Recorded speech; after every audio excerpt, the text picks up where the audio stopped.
the Giraffe and the Peony and me. I stood alone with the Duke on the lawn beside his great house. Well, Billy, he said, I'm glad they are happy. But what about you, my lad? I am wondering if you happen to have just one extra special little wish or for yourself. If you do, I'd love to tell me about it. There was a sudden tingling in my toes. It felt as though something tremendous might be going to happen to any moment. Yes, I murmured nervously. I do have one extra special little wish. And what might that be? Said the Duke in a kindly voice. There is an old wooden house near where I live, I said. It's called the Grubber, and long ago it used to be a sweet shop. I have wished and wished that one day somebody might come along and make it into a marvelous new sweet shop all over again. Somebody, cried the Duke. What do you mean, somebody? You and I will do that. We'll do it together. We'll make it into the most wonderful sweet shop in the world, and you, my boy, will own it.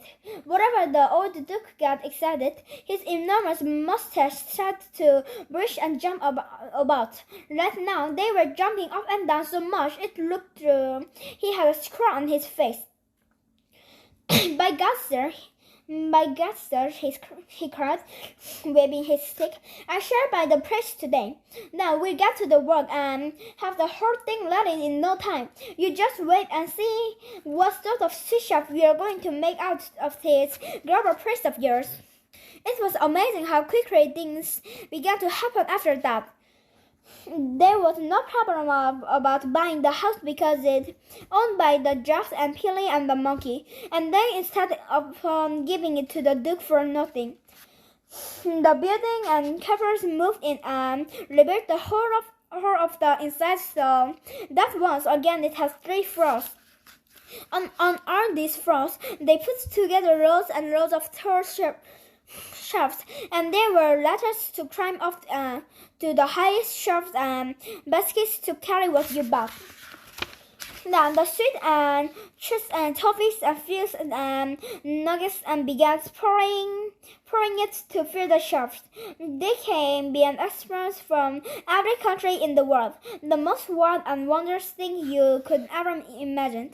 There were gummiters and fizzworks from China, framboles and spins from Africa, tummy tickers and government from the Fish Island, and lipsticks and programs from the lands the midnight sun. For 2 whole weeks, the flood of bugs and snacks continued to arrive. I could no longer keep track of all accounts they came from. But you can bet your life at that as I unpacked each house bent and stumbled it carefully.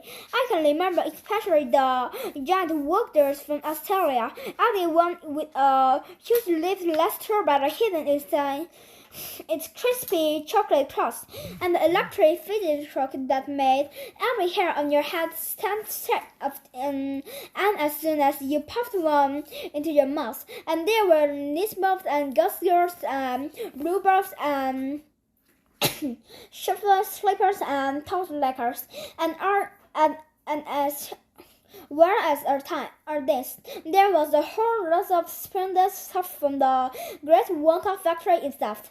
For example, the famous Willy Wonka rainbow drops. Soak them and you can spit in the 7 different colors, and his chocolate for his chocolate prince, and his mint jobbers that will give the boy next door green teeth from a mouth.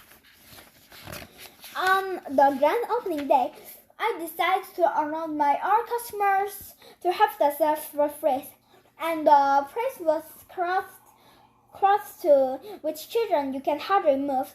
The television cameras and the newspaper reporters are there. And the old Duke himself stood outside in the road with my friends, the Giraffe and Peony and the monkey, watching the marvelous scenes. I came out of the shop to join them for a few moments, and I brought each them a bag of extra special sweets as a present. To the Duke, because the weather was a little chilly, I gave some sculptures that have been sent me from Iceland. The aspirant says that they never get to make the person who stopped them as warmest toast even if he were standing shark dark at the North Pole in the midwinter.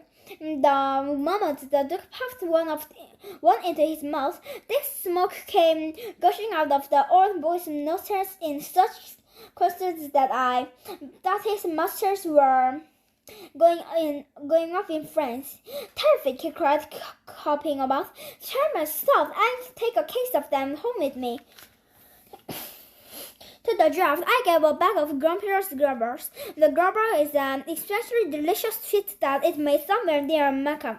And the moment you bite into it, and the fervor just of America, a breakout to the skirting then you gallop after the other. It's wonderful, cried the draft as the stickers of lovely liquid flavors pour out the ways down her long throat. It's even better than my favorite pink and purple flowers. To the pelican, I gave a big bag of pearls. Pearls, as you probably know, are bought by children who are unable to resist the tune as they walk around the street but long to do so. They had splendid expert from the pelican, for after he had put one of them into his beak and chewed it for a while, he suddenly started singing like a nightingale. This made him really excited because pelicans are not songbirds. No pelican had ever been known to whistle tune before. To the monkey, I gave a bag of Debbie's jerseys. Those small, fairly black sweets that one is not allowed to sell to the children under 4 years old. When you have sucked a Debbie's jersey to a minute or so, you can set your breath alight and blow a huge carbon of fire 20 feet into the air. The ducks put a match into monkey's breath and shot. Below monkey blow a sheet of orange flame shot off as high as the roof of the Grubber house, and it is wonderful. I have to leave you now, I said. I must go and look after my customers in the shop. We must go too, said the draft. We have 100 windows to clean before dark. I said goodbye to the Duke, and then one by one I said goodbye to the 3 best friends I had ever had. Suddenly we have become very quiet and matronly. The monkey looked after was about to cry as he sang me a little song of farewell. We have tears in our eyes. We have to wave our goodbyes. We so love being with you, Whitley. So do please now and then come and see us again. The draft and Pilly and me. All you do is to look at the page in this book, because that's where we always will be. No books on ever ends. When it's full of your friends. The draft, Pilly and me. The end.